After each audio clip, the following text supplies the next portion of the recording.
to all living things that cry out for peace.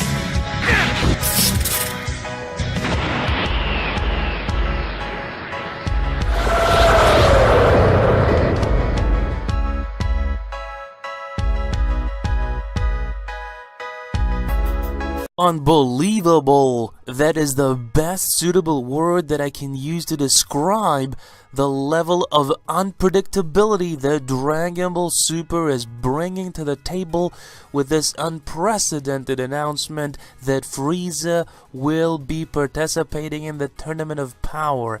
It is insane, people. The moment I found out about this, I was losing my mind. I could not believe that such an announcement could even be a reality, but it would seem that it is official, people. I cannot begin to describe you the level of enthusiasm that I have right now for this specific, very unexpected turnout of Frieza representing Universe 7.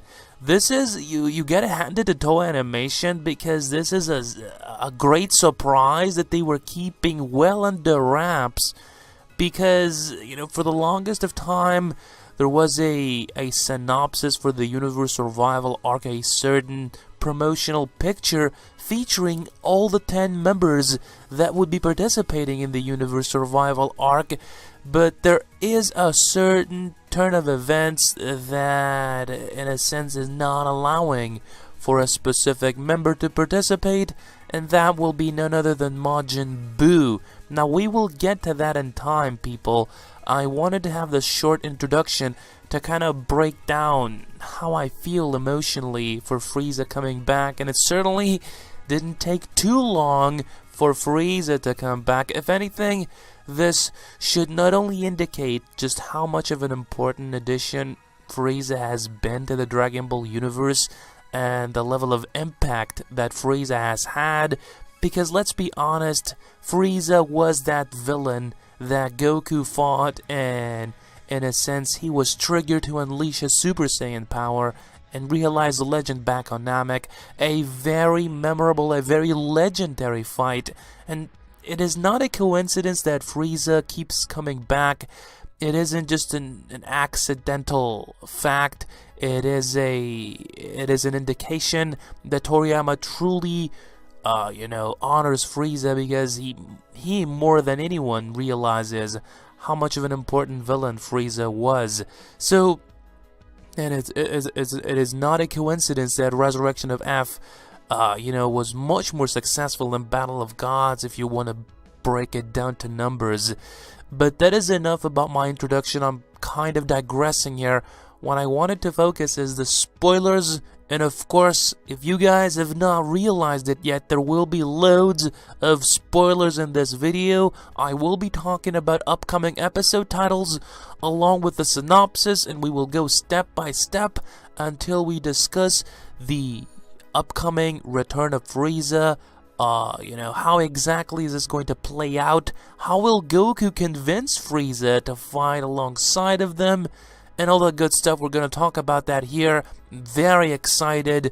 Also, guys, don't forget to hit that subscribe button. I'm letting you guys know beforehand so that you won't miss any of my upcoming videos. There's a lot of more content for me to cover on the channel, so make sure you stay up to date with everything Dragon Ball related by subscribing to my channel. So let us move forward and eventually reach to Frieza. So, of course, it's episode 80 that is up ahead, and it is overcoming the wall. Gohan wants to surpass his father. There will be a sparring session. There will be a team battle. Gohan and Piccolo against Goku and Tien Shinhan. So it says here, Goku versus Gohan. That is on May 14th. The universe's destruction is on the line of the Tournament of Power. The 10 members for the Universe 7 team, led by Son Goku, have finally been decided. Or have they? With a question mark. That is my own little addition there, even though this does not exist in the spoilers. What a turnout, my goodness. I cannot believe that Frieza is going to represent freaking Universe 7 team. It is mind-boggling. Let us continue with a little time left before the tournament. Goku and Tien Shinhan team off against Gohan and Piccolo for a training match. So, episode 90, we will see a sparring session, like I said. Gohan and Piccolo against Goku and Tien Shinhan. I'm waiting to see that episode just so I can understand the level of improvement that Gohan's power has had, I guess, and how much Piccolo influenced Gohan's strength, by pushing him to the limit. But we will get to see that in episode 90, and all of us will reach to our own little conclusion. That is episode 90. That episode 91 follows next week on May 21st. It says here, which universe will prevail? The mightiest warriors assemble. In the training match, Gohan displays enough power to hold his own against Goku, showing that he's grown stronger than ever before. Meanwhile, Vegeta heads to God's place to start training in the Room of Spirit and Time, or as the more common pronunciation of that place in the community, it's none other than the Hyperbolic Time Chamber, and by God's place they of course refer to Kama's Lookout. That is where Vegeta will be headed in episode 91.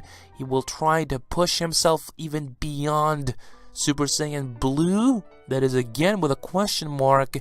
How much of an improvement will Vegeta have before the Tournament of Power? It isn't a lot of time left, guys. Vegeta has little to no time in his hands if he wants to grow even more powerful.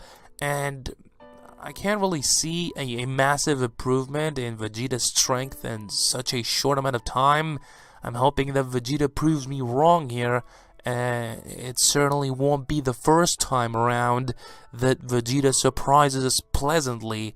It's happened before, it could happen now. So episode 91, Gohan will indeed claim his place, or I guess I should say reclaim his place, as being one of the most powerful Saiyans in existence. And another groundbreaking scene for Super, because reintroducing Gohan is something that I can't begin to describe you how many fans wanted to see that in Super. So that is some crazy fan service moments that we will get to witness, all of us, in episode 91.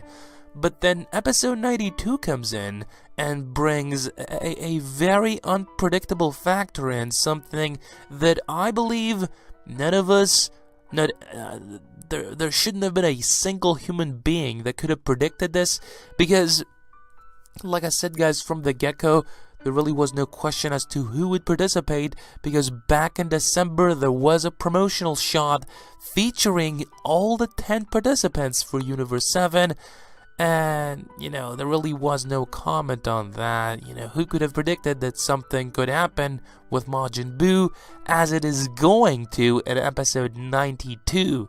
Now, let us focus on that. That will be released on May 28th. Emergency here, not all the 10 members will be participating. So it says here that the tournament member Majin Buu ends up unable to participate. It turns out he's fallen asleep and definitely won't wake up for about 2 months. Goku rushes to Buu. If there's one word for me to describe those upcoming episodes for Dragon Ball Super, insanity is the best way to go about it, because just insanity will be hitting all over the place. Every single sentence that I'm reading is just screaming out insanity over everything else. This is unlike anything we've seen before. I'm going to enjoy so much the build-up. I'm a huge fan and a huge believer of building the tension and exploding into the face of all of us. It makes a lot more sense, and you get to, in a sense, bond much more with the characters when you see them struggle to achieve their goal, rather than just throwing Tournament of Might in there and just appearing with the 10 participants. So they are building it slowly, they're doing something very right, and I've praised Toei in the past, and so as long as they go down this line, I will do nothing else but praise them. So, episode 92, Goku will go and check out Majin Buu, see what is going on, but he will realize himself that Majin Buu is more than unable to participate. He has fallen asleep, and there's nothing that they can do to undo that. So that leads us to episode 93, the episode that the entirety of the Super community, or Dragon Ball overall community, has been talking about. That's a topic worth talking about. Episode 93 comes in and brings in a very groundbreaking scene for Dragon Ball Super. It is something that, like I said before, nobody could have predicted. And here you have it, guys. You are the 10th warrior. Goku visits Frieza June 4th, and keep your ears open, people, because it says here that after seeing with his own eyes that Buu won't awaken no matter what, Goku suggests recruiting Frieza as the 10th member. While everyone objects, Goku hurries to ask fortune teller Baba to resurrect Frieza from hell for just 24 hours. So he only wants Frieza for 24 hours. It will happen. I would have my doubts, but since Majin Buu is he's down for the count, he's out cold, there's nothing that they really can do. They have to replace Majin Buu, and Frieza is definitely second to none when it comes to power, overall speed, and definitely if you want to talk about Golden Frieza, he proved to have been even more powerful than Super Saiyan Blue Goku in Resurrection F. Though Goku has improved since that. He's been using Kaioken, and so he's been able to build even more power. But that's not to say that Golden Frieza did not, achieve some impressive feats when it comes to power, and he did demonstrate some incredible attacks that we'd never seen before in the Dragon Ball universe. And definitely overall, I'm so excited for this turn of events. This is definitely unexpected. With a capital U, I did not see this coming by a mile away. What a fantastic time to be a fan of Dragon Ball. With so much content to cover, this is unbelievable. I'm just gonna stop here. I don't want to keep on rambling. This has been the spoilers, people. I wanted to get your take. My question still stands as to how in the world Goku will convince someone like Frieza that the last time he was around, he wanted to blow up the Earth to fight in order to protect the specific universe. We will find that out in episode 93, moving forward, 94, 95. Honestly, I have no clue when the Tournament of Power will begin. I thought that up to 93 we would have started seeing some fights, but they're still, going slowly and building the tension, which is something that I personally prefer. But let us see what is going to follow after this. But I hope you guys enjoyed. If you did, please go ahead and hit the video up with a like, you guys. Share the video, share my content, share my channels. The more fans of Super can get to see my channel. And if you are a fan, don't forget to subscribe to my channel for more awesome daily content. But I'm Sam, guys, signing off here. Ciao, adios, goodbye.